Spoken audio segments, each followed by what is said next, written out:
Hello friends, welcome back to the my new video guys and my YouTube channel guys.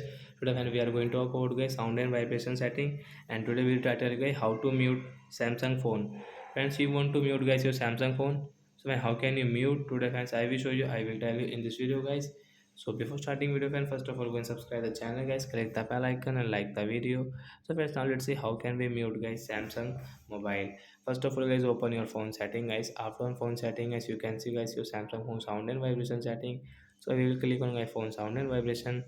So once you can see guys your sound and vibration mute settings, Samsung phone mute setting guys. You want to mute your Samsung phone, so guys you can mute from here.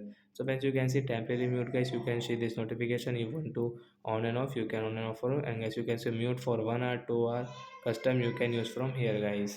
Sorry friends, I paused the video because of sound, ignore it. So friends, you can set into 1 and 2 and 3 hour setting your mute setting. So like that guy, we can mute guys Samsung phone. So that's it guys, thanks for watching the video.